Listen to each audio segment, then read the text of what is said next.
Minha alma encontrou finalmente onde pousar. Tendo deixado os espaços agitados pelo vendaval da descrença, da dúvida, do ceticismo, que devasta, que esteriliza, que calcina, se assim me posso exprimir, recordando as torturas de quem sente a necessidade de crer, mas não encontra onde assentar sua crença. E não encontrava onde assentar minha crença, porque o ensino de Jesus, que uma força intrínseca, uma disposição psíquica me levaram a procurar, como o nauta perdido na vastidão dos mares, procura o norte.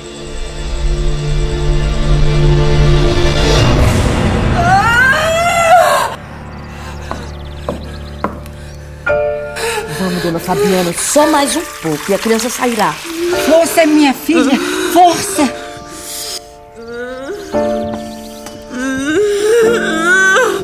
Agora, só mais um pouco, a senhora está conseguindo.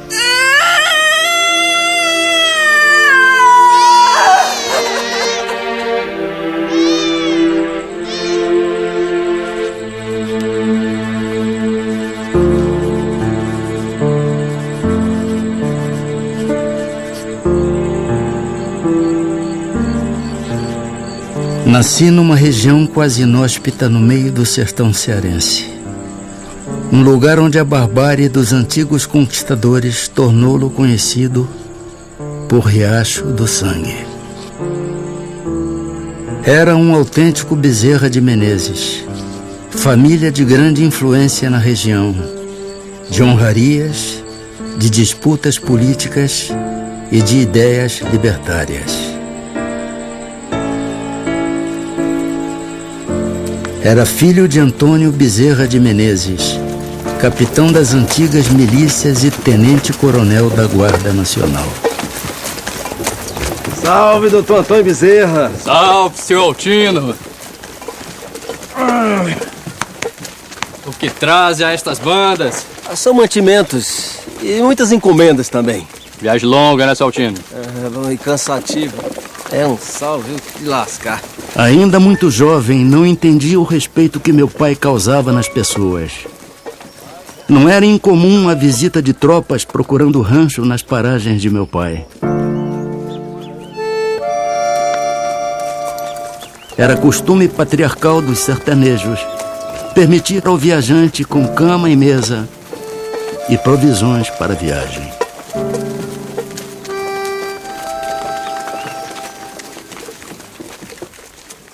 Trouxe o que lhe pediu, tio? Mas é claro, né, seu Antônio?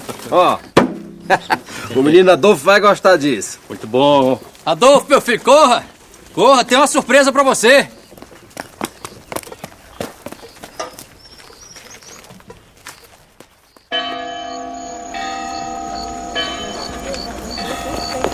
Nos sertões das províncias do norte, as festas tomavam a noite, principalmente quando as comemorações eram em dias santificados.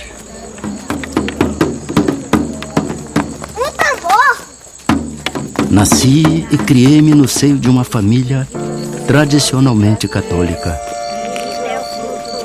Aprendi aquela doutrina e acostumei-me às suas práticas, mas empiricamente, sem procurar a razão da minha crença. 2 pontos, entretanto, me pareciam luminosos no meio daquela névoa. Eram a existência da alma, responsável por suas obras, e a Deus.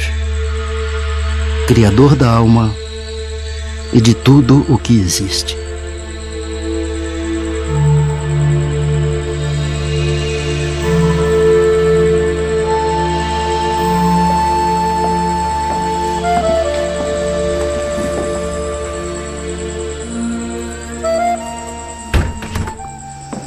Doutor Leopoldino, o senhor sabe quanta alegria o senhor traz para essa casa com a sua visita e de sua esposa.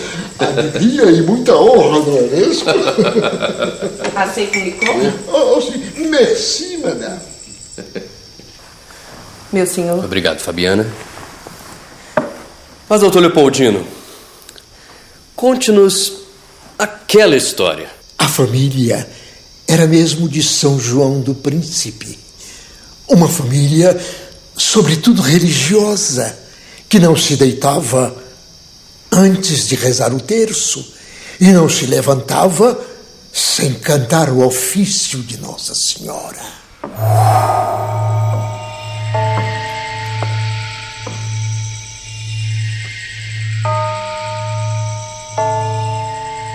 Onde está Hermínia? Espere, meu pai. Vou chamá-la.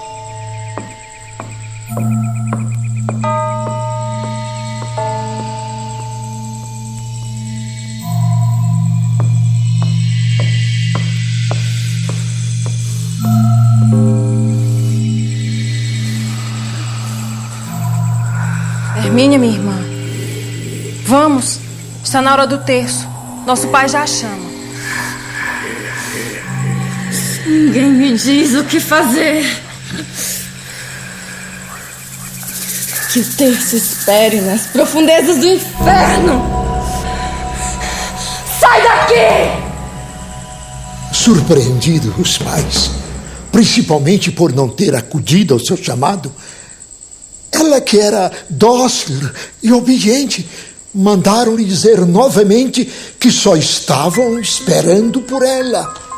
A resposta foi que podiam esperar quando quisessem, que ela não estava disposta a concorrer com ridículas práticas.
Quando voltou a si, estava livre do demônio.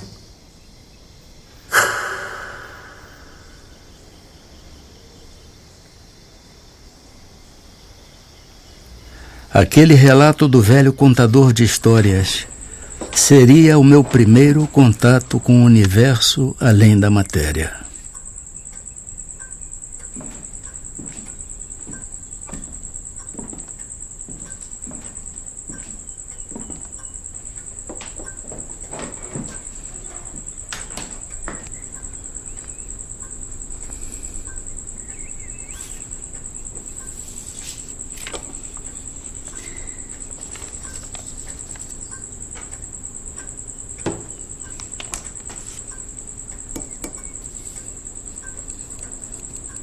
Por infortúnios e motivos políticos, tivemos que deixar o Riacho do Sangue em fuga.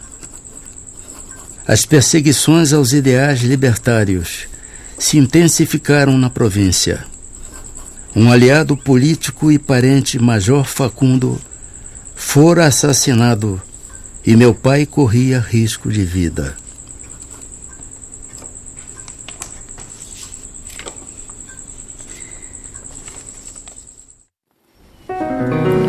sabe o significado dessa frase? Não. Medici sarat natura curat. O médico trata, a natureza cura. Vamos repetir. Medici sarat natura curat. Agora a frase toda. Medici sarat natura curat. Ficamos 7 anos em Martins, o suficiente para aprender latim na escola da latinidade e substituir alguns mestres em suas lições diárias.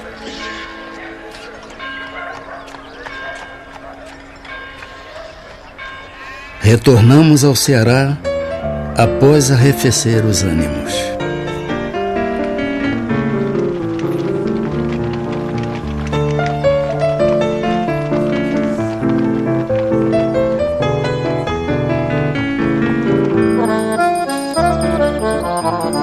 Quando estava finalizando meus estudos no liceu, meu pai ofereceu uma ceia aos amigos, o que era bastante comum.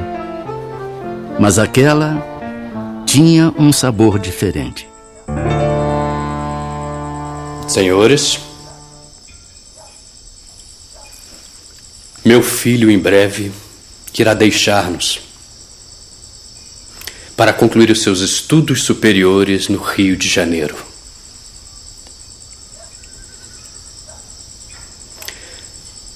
Quero, pois, aproveitar este momento solene e dizer-lhe, diante de meus amigos, uma palavra que me vem do coração.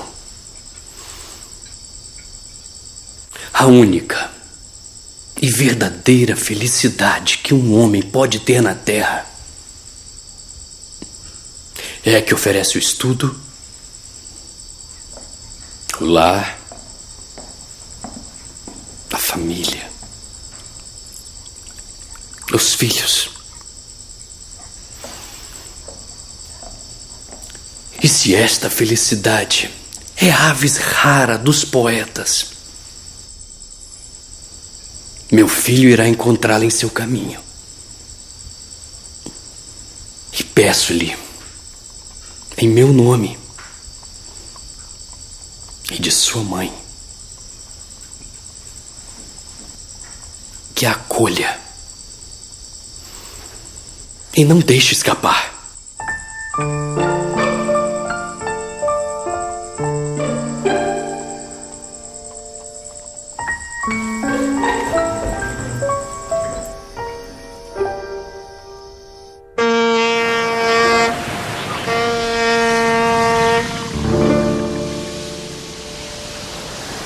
Alguns dias de viagem, fui despertado do sono letárgico em que estava mergulhado.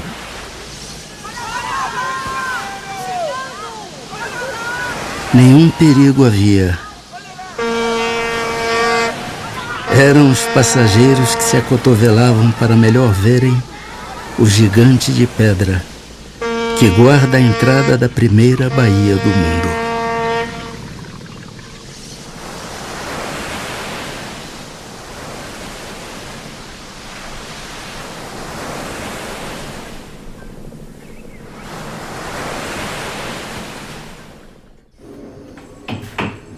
Era um jovem estudante de medicina e de pronto já me abatia o desafio de custear-me.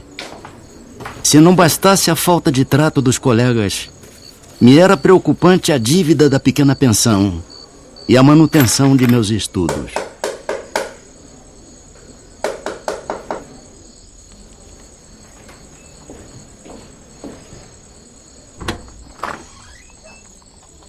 Senhor, o que deseja? O senhor é Bezerra de Menezes, professor de aulas particulares. Sou. É que estou muito necessitado de aulas de matemática. Já há muito tempo não estudo matemática. Não sei se teria condições de lhe dar essa aula. Mas é que estou realmente necessitado. Eu preciso muito da sua ajuda.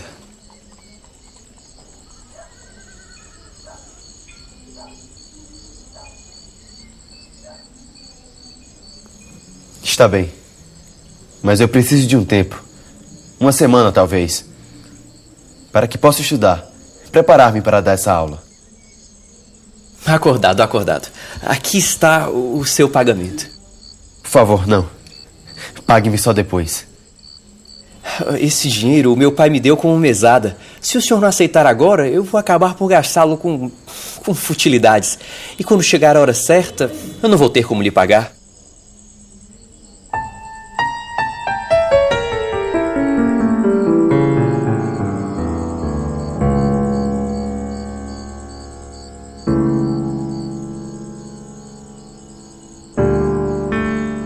Está bem. Muito obrigado. Aquele dinheiro era suficiente. As necessidades mais urgentes. Mas o aluno nunca aparecera a uma única lição.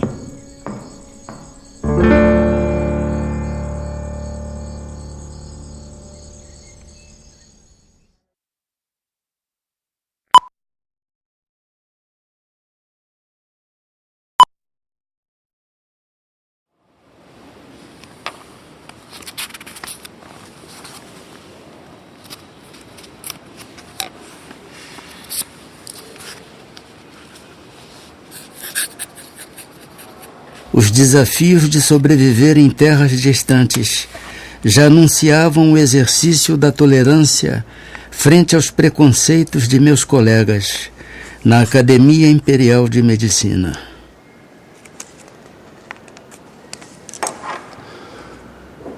Do tupi, maracuia. Fruto que se serve ou alimento na cuia. Produzido pelas plantas do gênero Passiflora, da família das Passifloraceae. Angiosperma da ordem Malpighiales, divisão Magnoliófita, classe Magnoliópsida. Poderoso tonificante, anticonceptivo, calmante, hipnótico, hipotensor, refrescante antiespasmódico, antifebril, sedativo e sonífero.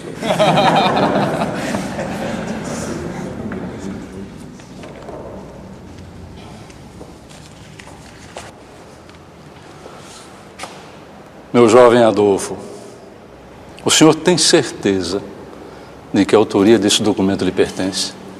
Certamente, professor. Então, diante de tão magnífico trabalho, o senhor não refutaria um exame oral? Dê certo que não, professor.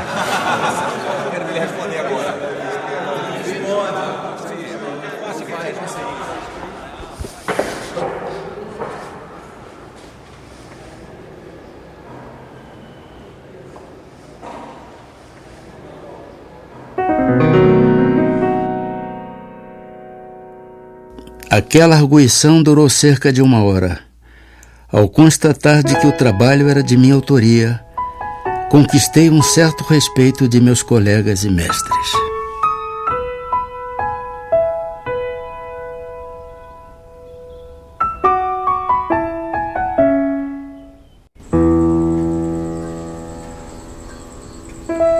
Tive a conclusão de meus estudos com uma tese sobre cancro, onde a defendi na presença do imperador. Após doutorar-me, já tomava posse como membro da Academia Imperial de Medicina e logo era um cirurgião-tenente, assistente do renomado cirurgião-mor, professor e amigo, Manuel Feliciano Pereira de Carvalho.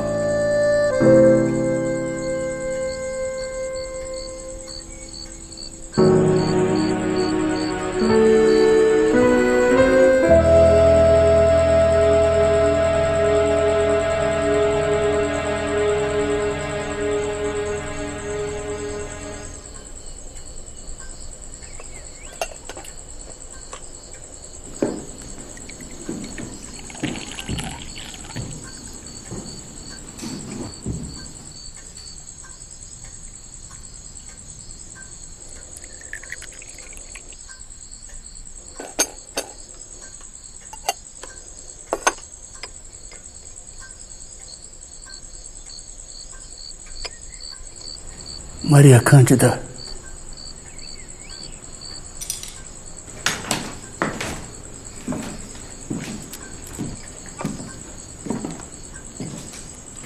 Maria Cândida. Creio, Adolfo, que devas aceitar o convite à vida pública. Não temas em trabalhar pelas causas nobres e humanitárias. Serás um excelente deputado-geral.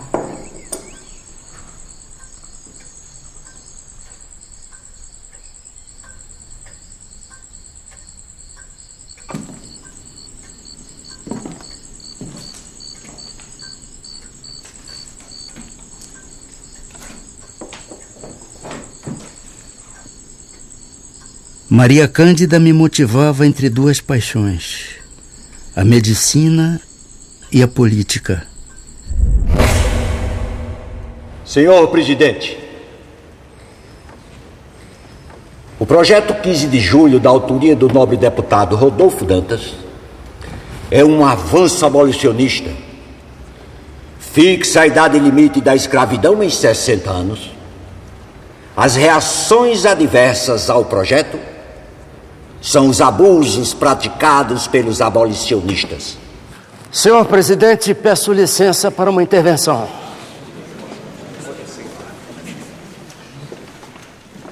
Vossa Excelência sabe perfeitamente que o movimento que levava de forma acelerada a efetivar-se a abolição neste país foi bruscamente interrompido pelo projeto do dia 15 de julho.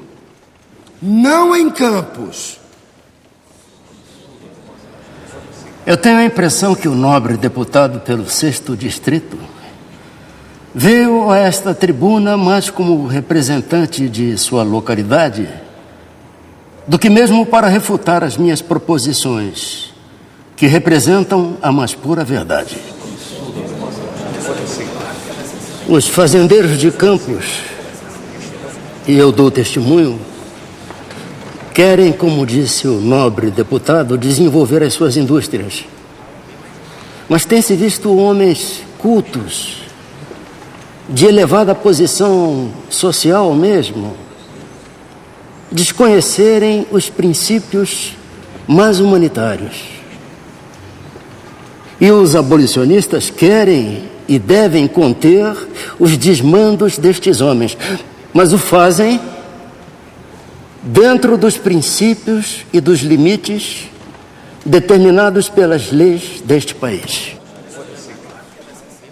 Esses homens, senhor presidente, são capazes de cometer as maiores barbaridades contra escravos que são seus semelhantes.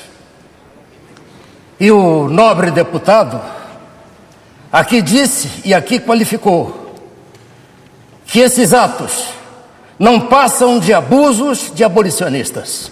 Mas um abuso não justifica outro. Punam-se ambos.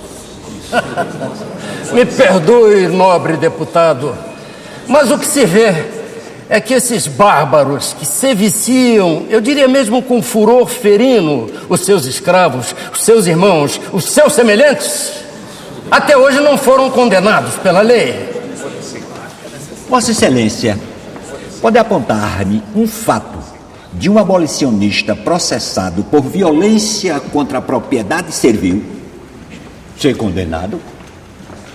Não vai encontrar nenhum.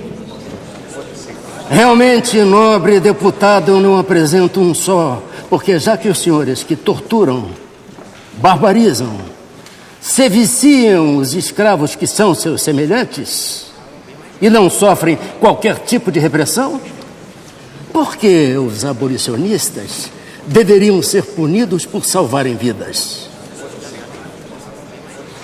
Eu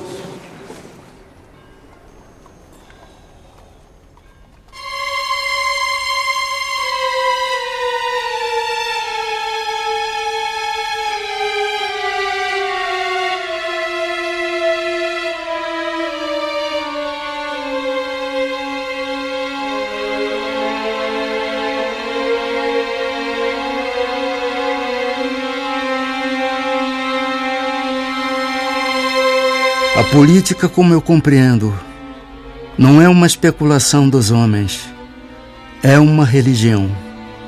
A religião da pátria, tão sagrada e obrigatória como o culto das verdades eternas que constitui a religião de Deus.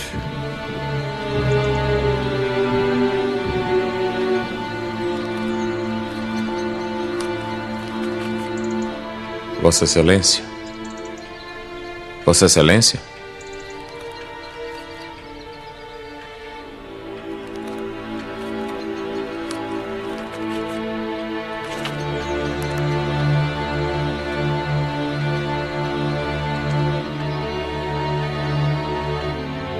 Descrença, corrupção e incredulidade.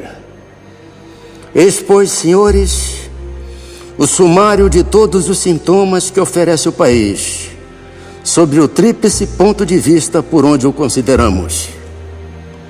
E quem, depois disso, ainda tão cego, que não divise nos horizontes da pátria a nuvem negra da tempestade. A pátria está principalmente em perigo quando princípios tão perniciosos como esses que apontei se insinuam por todo o corpo social, pois eles corrompem-lhe o sangue, gangrenam-lhe todo o organismo e tiram-lhe toda a força de coesão necessária para resistir à exploração produzida pelo choque de interesses sórdidos que tais princípios promovem com ampla generosidade.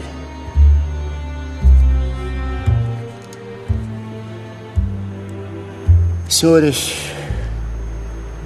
a sociedade brasileira está gravemente enferma. As extremidades estão frias e o coração não tarda.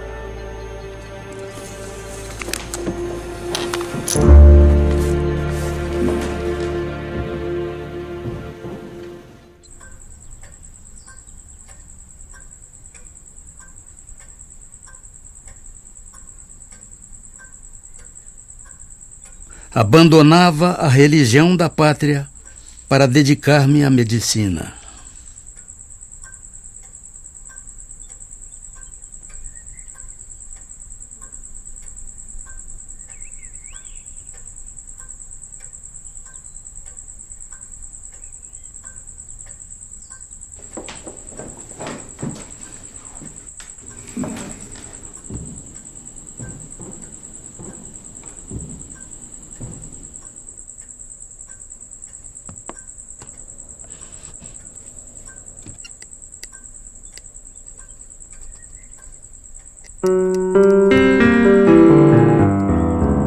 O amor, meu amigo, o amor é uma chispa da luz eterna que penetra nossa alma e nela grava o cunho das coisas imperecíveis. Pode o que amou não ter possuído a pessoa amada e por exigência da natureza afeiçoar-se a outra. Amor, porém, nunca mais sentirá.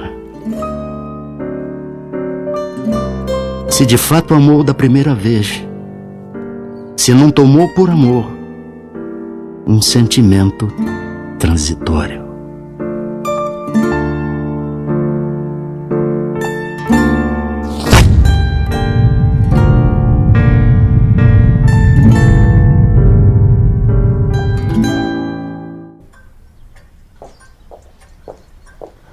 Após o desencarne de Maria Cândida, esposei-me com sua irmã, Cândida Augusta, que sempre esteve ao meu lado, principalmente nos momentos de desculto à matéria, resignação e dedicação à minha crença.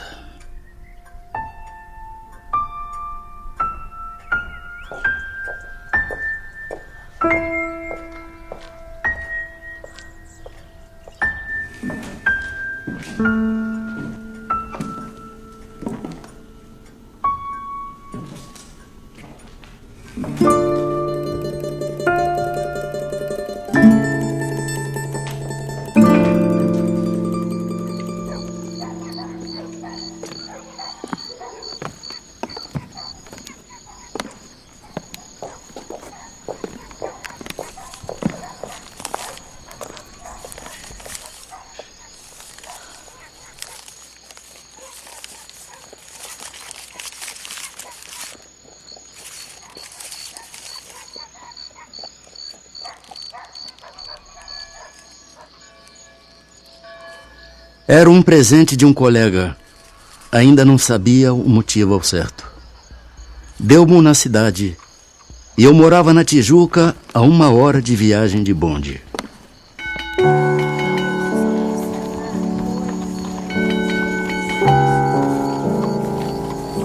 Não tendo distração para a longa e cansativa viagem, disse comigo: ora Deus, não hei de ir para o inferno por ler isto. Abri o livro e prendi-me a ele como acontecera com a Bíblia.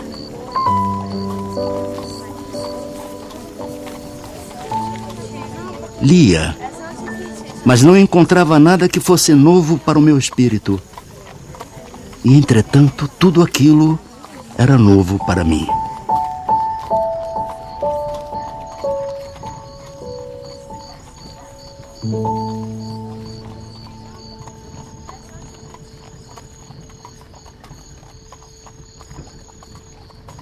Se não bastasse a afinidade com o livro dos Espíritos, a experiência com o médium João Gonçalves foi a certeza de meu desígnio. A crise de dispepsia que me abatia há 5 anos de tratamentos alopáticos fez com que aceitasse, ainda que desconfiado, a orientação do meu amigo Mário Lacerda.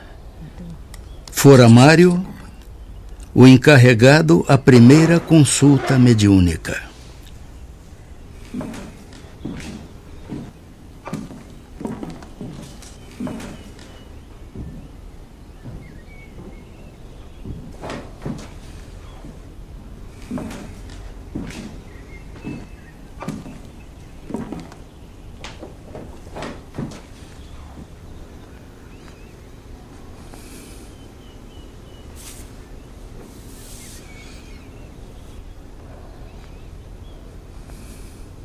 O que lhe traz aqui, filho?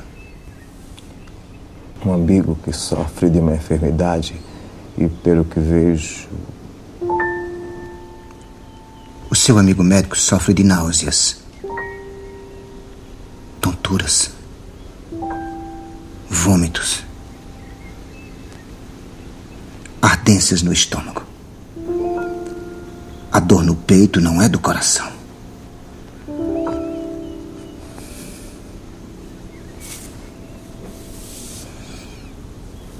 Entregue este remédio. Peça-lhe para diluí-lo em água.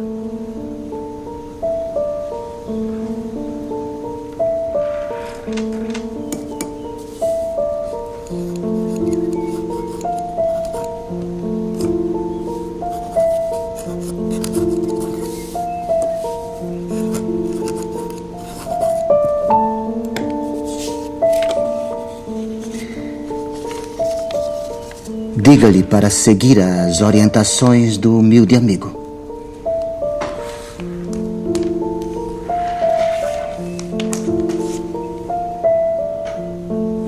Nada me impressionou ver um homem sem conhecimentos científicos e até sem instrução regular discorrer com proficiência anatômica e fisiológica sem claudicar, como bem poucos médicos o podem fazer.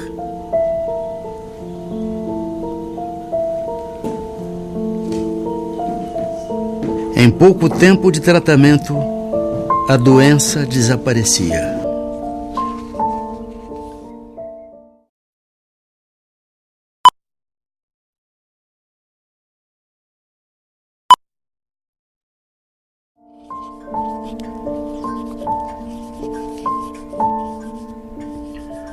Recordo-me o que seria um dia decisivo. Influência física nenhuma senti. Mas moralmente já me tornara outro homem.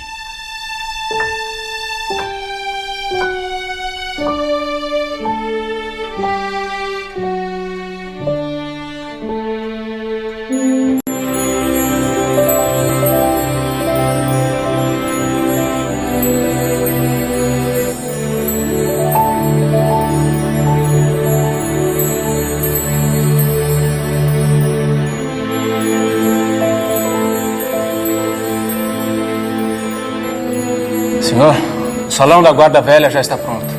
Os assentos estão todos ocupados. Os convidados o esperam. Por favor, me acompanhe.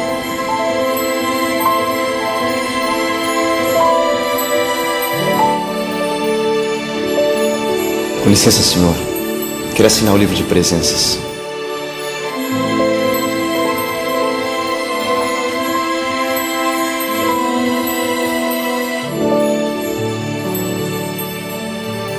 Que os bons espíritos o acompanhem, Senhor.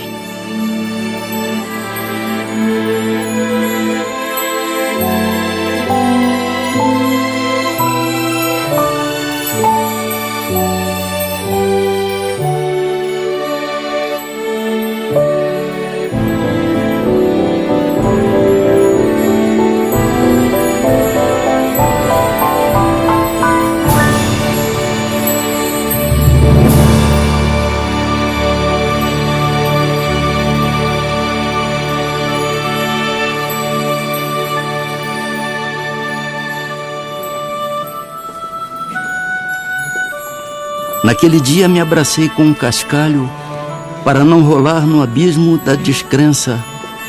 E como aquela mão me impeliu para ele, quebrou a meus olhos e me fez patente o brilhante nele contido.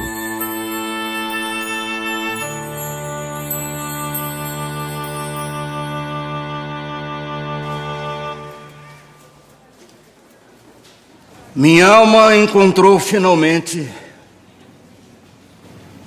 onde pousar. Posso dizer o meu credo espírita com o apoio de minha consciência e não por imposição de uma autoridade que me queira impor a fé. A moral cristã, iluminada pelos inefáveis princípios do Espiritismo, não pode deixar de modificar para melhor aquele que a procura não por dever, mas por saber que nela encontrará a paz do espírito. Não sou, por minha fraqueza, capaz de analisar o que esta santa doutrina pode fazer pelo coração humano.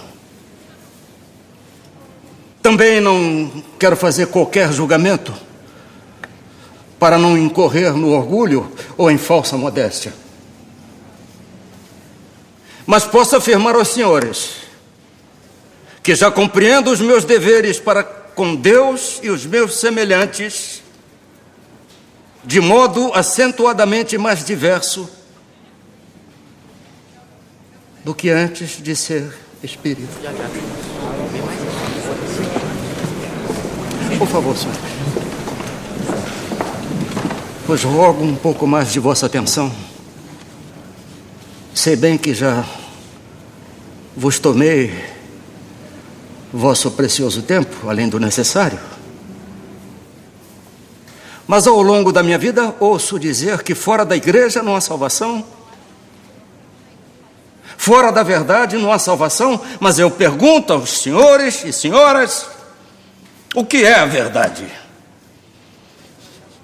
Pôncio Pilatos indagou a Jesus, diga, rei dos judeus, o que é a verdade?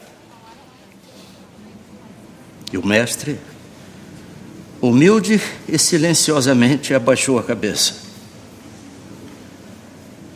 E o Espiritismo? O Espiritismo não pede, não afirma que fora do Espiritismo não há salvação. Ele diz humildemente que fora da caridade não há salvação. Obrigado. Bravo, seu rei! Bravíssimo! Muito bom!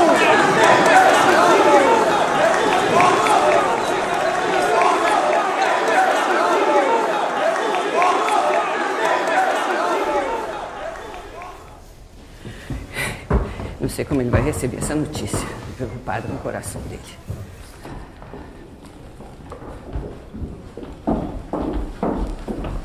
Ah, Soares.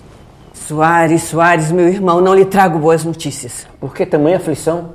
É sobre o nosso irmão Adolfo. Leia você mesmo. Creio que está desequilibrado.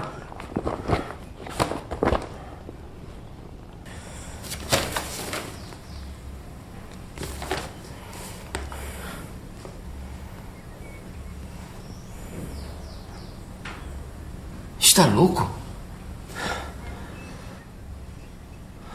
Por que cometer tal pecado em público?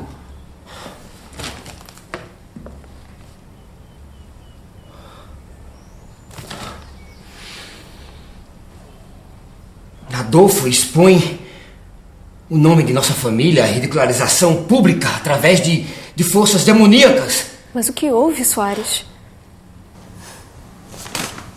Meu irmão, Adolfo,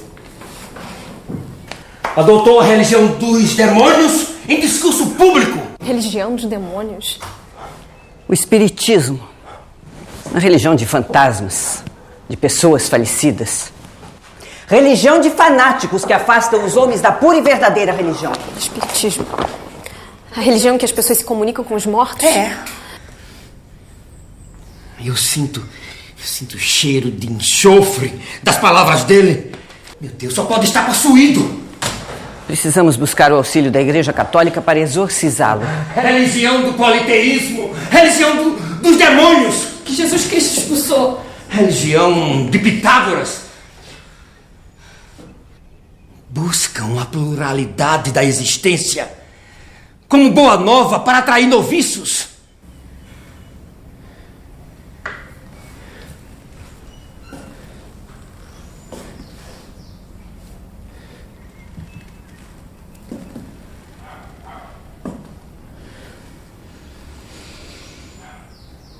Como tiveste coragem, meu querido irmão?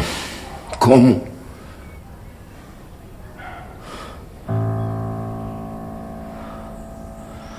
Devo comunicá-lo o exprobo de nossa família. Não farás mais parte dela.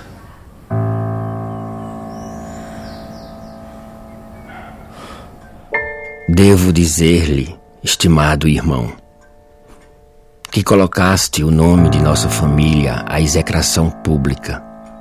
Estás sob influência de Satanás. Não creis mais em Deus Pai Todo-Poderoso, Criador do céu e da terra, na Santíssima Trindade, na comunhão dos santos, na ressurreição da carne, na vida eterna, no Santo Papa, na Igreja Católica Apostólica Romana. Busque o auxílio de padres exorcistas para livrar-lhe deste mal, antes que seja punido por tamanha iniquidade. Concluo afirmando-lhe que não mais faz parte desta família. Seu irmão, Manuel Soares Bezerra.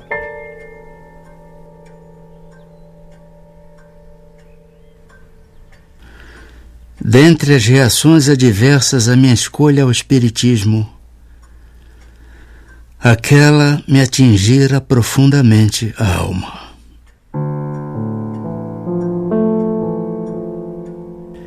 Em resposta aos impropérios, escrevi-lhe uma extensa carta que me vinha do coração. Creio em Deus Pai Todo-Poderoso, Criador do céu e da terra. Creio em Jesus Cristo, seu dileto Filho, nosso Senhor e Redentor. Creio que a Igreja foi instituída por Ele para ensinar sua santa doutrina e que é assistida pelo Espírito Santo nesse santíssimo mistério. Creio na comunhão dos santos, na ressurreição da carne, na vida eterna. Não creio na lenda dos anjos decaídos, porque crer nisso valeria por negar a onipotência e a onisciência do Senhor. Não creio que o mal possa vencer o bem, eternizando-se como este no reino de Satanás. Não creio que um espírito criado pelo Senhor possa fazer-lhe frente, resistir-lhe e destruir-lhe os planos, e nem que o Senhor permita isso, servindo-se do rebelde para castigar o rebelde. Porque nesse caso, Deus não criou o homem para o bem, para a felicidade. Não creio nas penas eternas, porque Deus é Pai. Não creio na infalibilidade do Papa, porque assim teríamos um Deus no céu e outro na terra. E a comunhão dos santos significa para mim a comunhão dos espíritos. Eis o meu credo e digo-lhe que tenho fé viva e esperançosa, esperança firme de subir com Ele à sociedade de Deus na eternidade.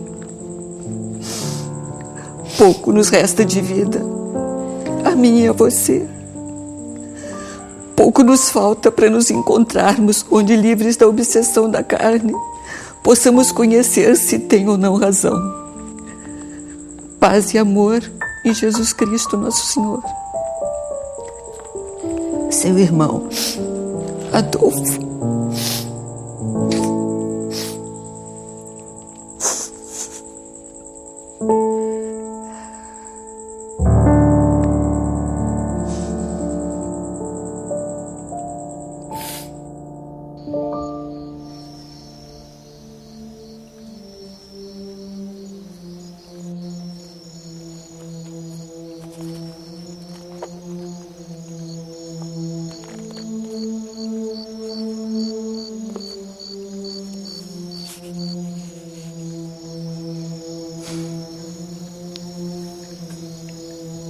Amai os vossos inimigos. Agradecemos a todos os bons espíritos de luzes que quiseram se comunicar conosco e lhes pedimos nos ajudar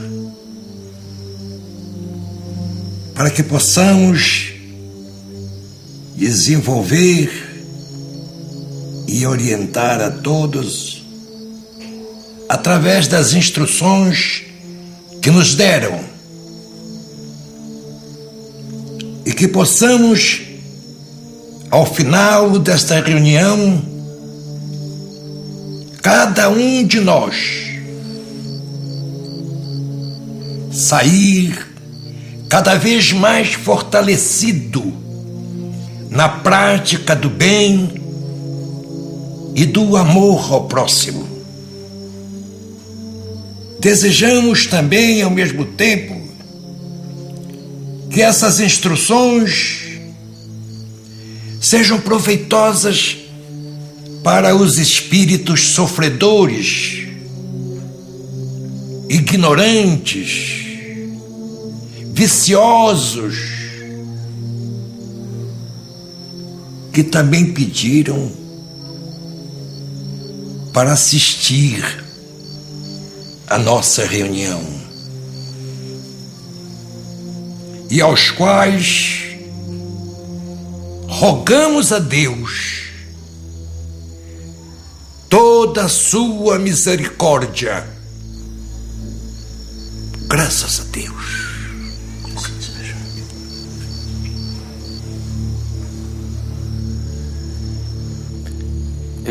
Peço licença para uma breve intervenção, se possível.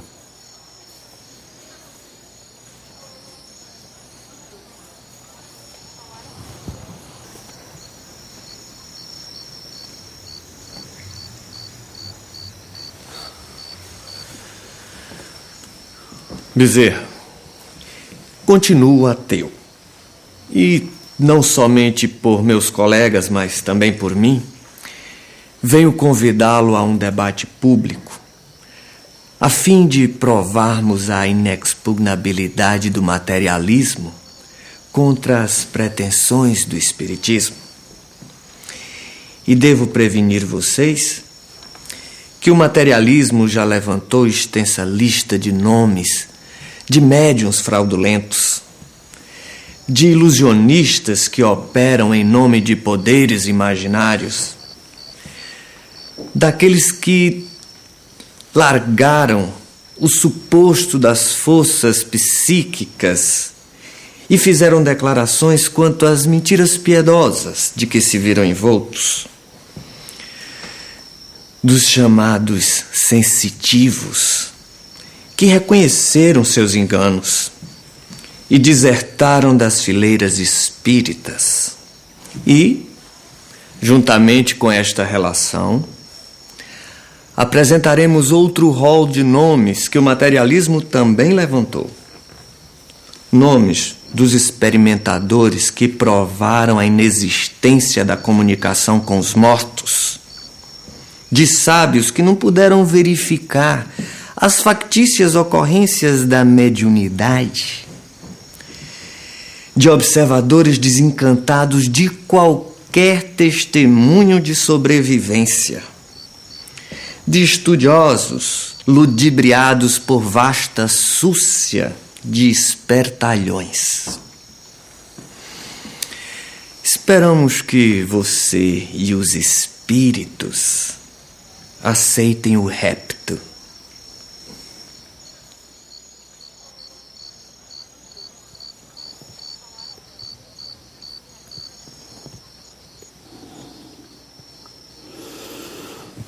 Sim, meu irmão.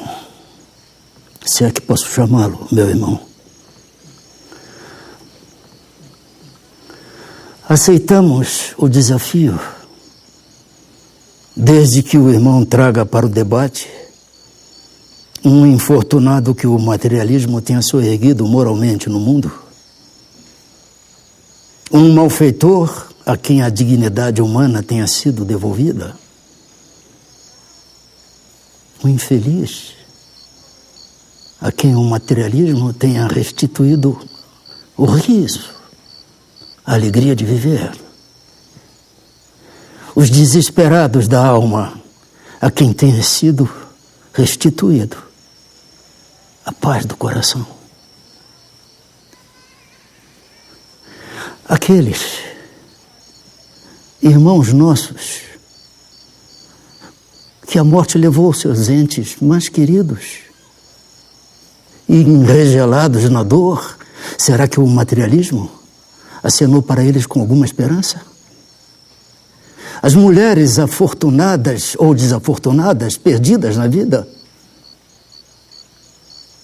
o materialismo devolveu a elas o equilíbrio, a serenidade e a paz?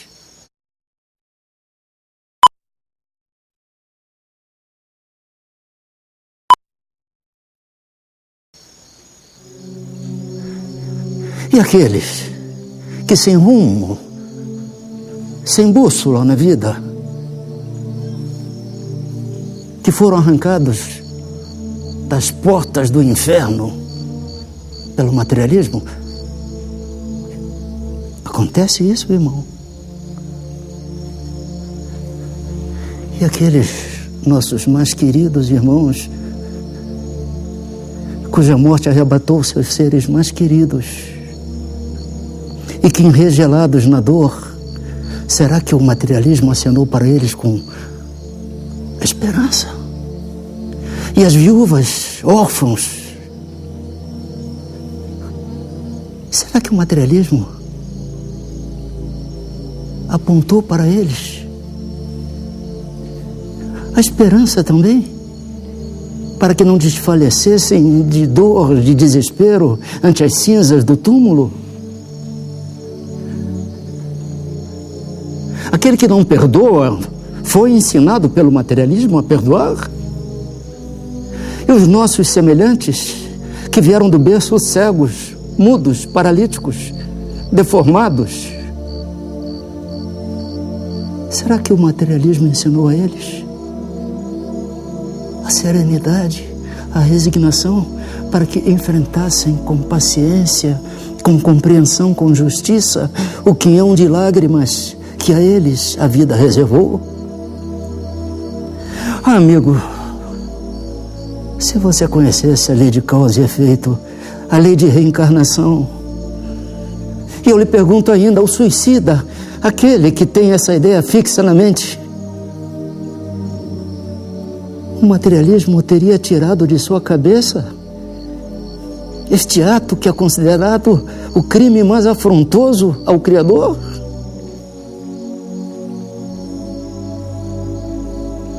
O materialismo esvai-se. O materialismo não preenche a existência. O que fica é um vazio existencial. O que fica é um vazio espiritual. Traga, meu irmão, um só ser desventurado que o materialismo tenha tirado do cipó de sofrimentos neste planeta de expiação. E nós, espíritas, aceitaremos o rapto.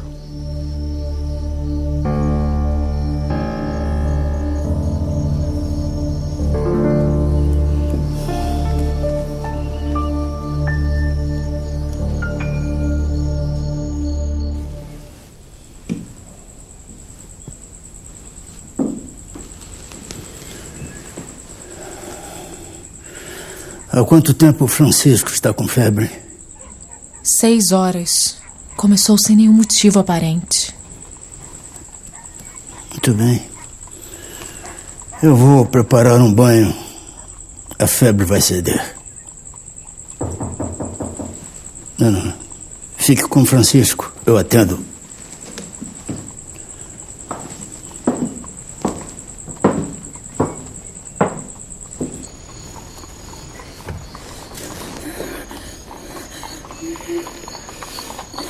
O que foi, senhora? O que aconteceu? Senhor, o senhor precisa me ajudar. A minha filha está muito doente em casa. Quando eu cheguei, ela já não tinha mais nenhuma força. O senhor precisa socorrê-la. Eu sei, senhora. Acontece que o meu filho também não está... Eu imploro, senhor. Eu tenho medo de perdê-la ainda essa noite. Está bem. A senhora fique calma. Aguarde um segundo. Eu vou pegar meus instrumentos. Calma.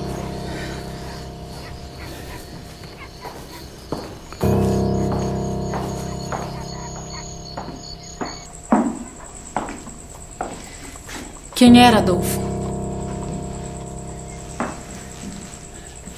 Uma senhora aflita. A sua filha está muito doente e necessitando de cuidados urgentes. Fique com Francisco. Eu vou atendê-la. Não, filho.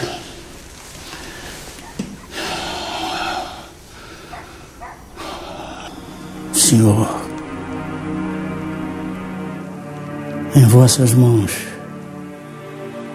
eu deixo meu filho. Que assim seja.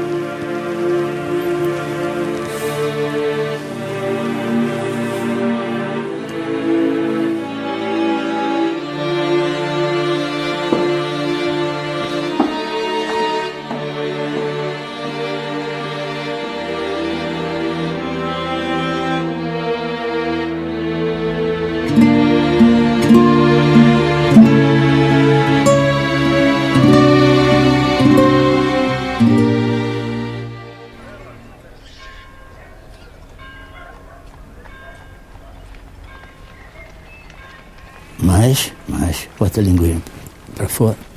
Isso.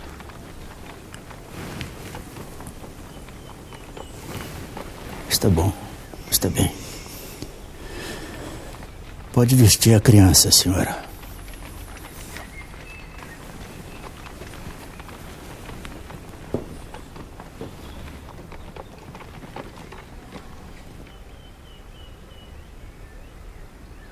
Esses são os medicamentos que a senhora deve comprar. O que a sua filha apresenta tem cura.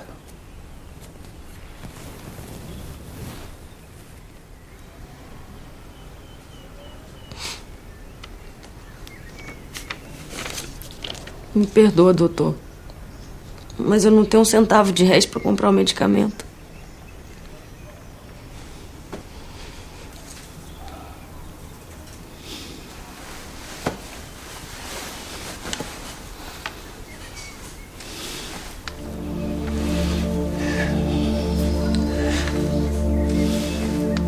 Tome, senhora. Isto lhe será mais útil. Eu não posso aceitar. Não posso. O seu anel de formatura. Ele não terá a menor utilidade para mim, senhora. Se eu não puder exercer o meu ofício em toda a plenitude, por favor.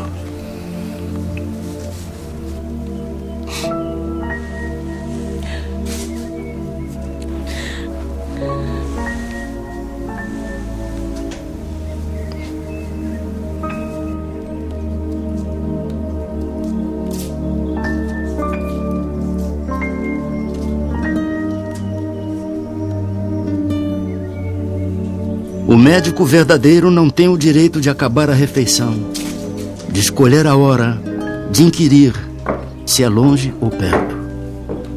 O que não atende por estar com visitas, por ter trabalhado muito e achar-se fatigado, ou por ser alta noite, mau caminho ou tempo, ficar longe ou no morro, o que sobretudo pede um carro a quem não tem como pagar a receita, ou quem diz a quem chora à porta que procure outro. Esse não é médico. É negociante de medicina, que trabalha para recolher capital e juros dos gastos da formatura.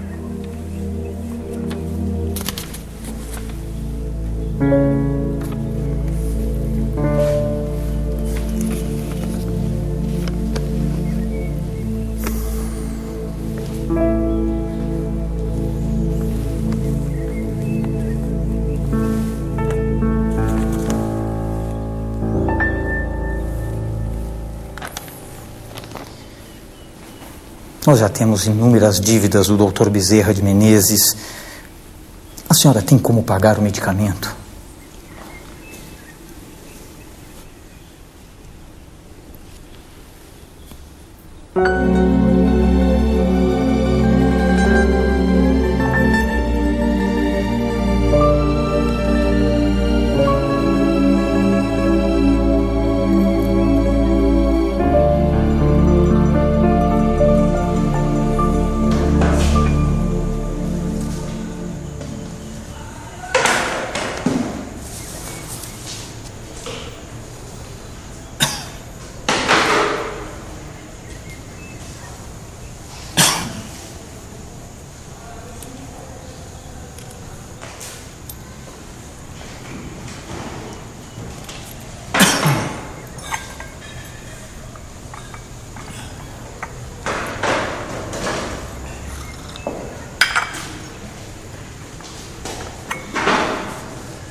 Procurei sem descanso arrancar de mim os maus instintos naturais e substituí-los pelas virtudes cristãs.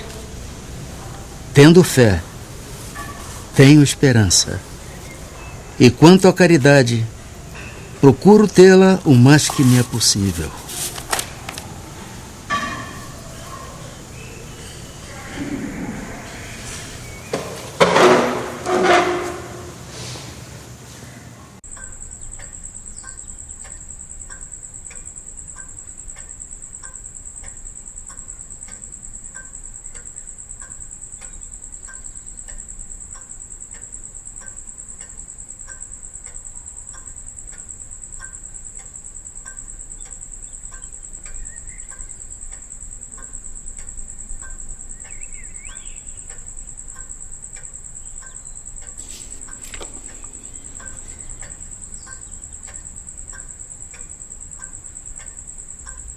O homem vai na vida semeando boas e más ações, porque não há um que não pratique de umas e de outras. O mais puro espírito tem suas fraquezas. Nenhuma ação da criatura humana é esquecida ou desprezada.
Amemo-nos uns aos outros, segundo a palavra do Mestre que nos reúne, sem desarmonia, sem discussões ruinosas, sem desinteligências destrutivas, sem perda de tempo nos comentários vagos e inoportunos, amparando-nos reciprocamente pelo trabalho, pela tolerância salvadora, pela fé viva e imperecível. Recordemos as palavras do Código Divino para vivê-las na acústica de nossa alma, seguindo o Senhor em sua exemplificação de sacrifício, de solidariedade e de amor. Eu sou o caminho, a verdade e a vida. Ninguém irá até o Pai, senão por mim.